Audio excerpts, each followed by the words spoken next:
Assalamualaikum warahmatullahi wabarakatuh. Selamat malam. Terima kasih yang sudah mampir di channel YouTube saya, Cerita Siska.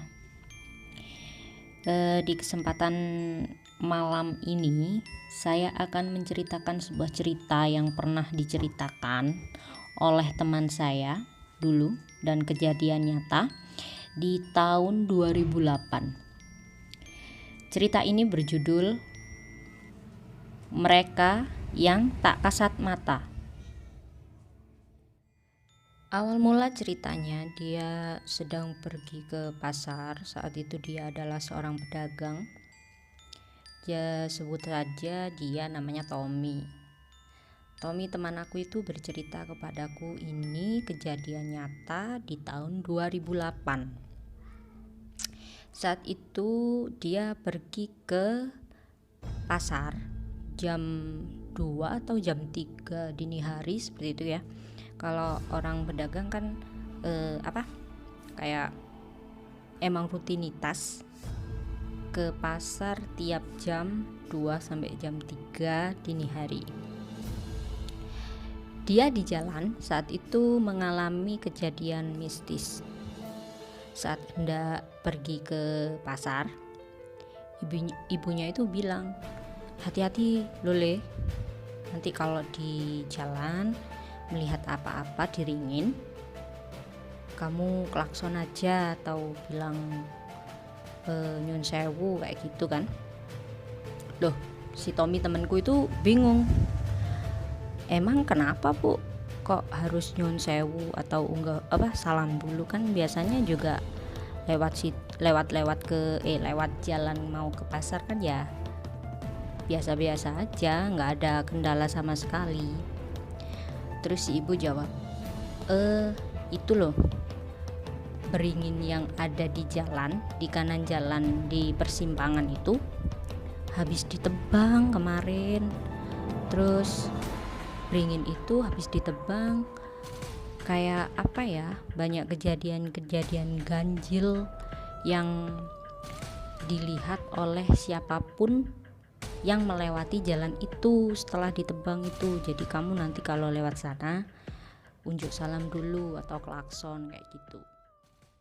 Jadi setelah dinasehati oleh ibunya, si Tommy itu waktu berangkat jam 2 pagi kayak gitu, dia udah berkemas, sepeda dinyalain, dia berangkat. Jarak antara rumah ke beringin itu tadi kurang lebih 2 km. Dia berangkat sepi, mungkin ada 1-2 pemotor yang lewat saat itu, entah mau kemana tujuannya.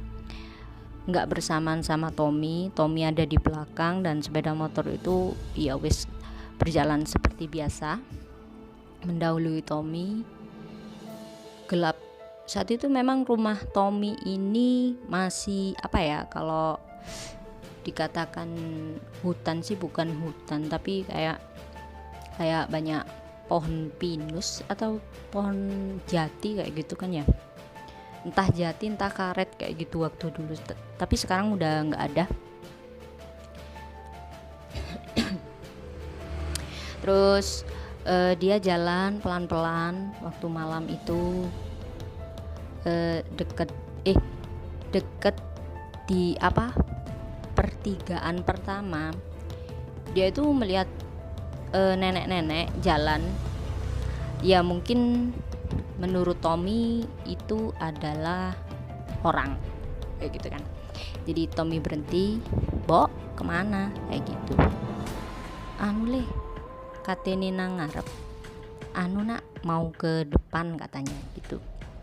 "Oh nggih pun, kula napa? Kula tinggal rumiyin, kula kajengi teng peken," katanya gitu. Udah seperti itu. Jadi dia mau ke pasar katanya, bilang ke nenek itu tadi. Terus nenek itu tadi menjawab, "Iya, hati-hati, golek ndelok apa-apa, wis ndang melaku wae, nggak usah toleh kiri kanan, katanya seperti itu. Ya ndak apa-apa, kalau nanti kelihatan apa-apa nggak usah toleh kiri kanan, katanya si nenek itu tadi. Terus emang Tommy sama warga di sana itu udah kayak kebiasaan ya, kalau ada kayak sesepuh yang jalan kaki bawa arit kayak gitu tuh udah terbiasa saat itu di sana itu. Terus singkat cerita, Tommy nyampe di Beringin itu tadi. Katanya dia itu denger kayak suara orang rombongan kayak gitu ya, tapi dilihat kanan kiri tuh nggak ada apa-apa. Setelah itu dia istighfar, astagfirullahaladzim, apa aku ini salah denger atau kayak gimana kayak gitu. Tommy masih semakin pelan dia jalan ke depan, semakin keras suara rombongan itu tadi ya, seperti rombongan orang berjalan kayak gitu, kayak omong-omongan kayak gitu kan orangnya itu. Sesampainya di Beringin, Tommy mengerem mendadak karena dia melihat rombongan pakai baju putih, semuanya putih lah pokoknya. Rombongan itu tadi kakinya melayang ya, nggak nyentuh tanah sama sekali. Si Tommy itu sampai ngucek-ngucek matanya saking takutnya dia. Apa aku keliru melihat atau aku ngantuk jadinya ngelihat apa-apa yang nggak sinkron, nggak nyambung sama pikirannya. Dia istighfar, beberapa kali istighfar. Setelah itu dia membuka matanya lagi, ternyata rombongan itu sangat banyak sekali. Dia berhenti dan sepeda motornya itu lampunya itu masih menyala ke depan kan. Rombongan itu pakai baju putih ya, ada kuntilanak, ada pocongan kayak gitu, sedang kayak orang menyeberang kayak gitu. Memang di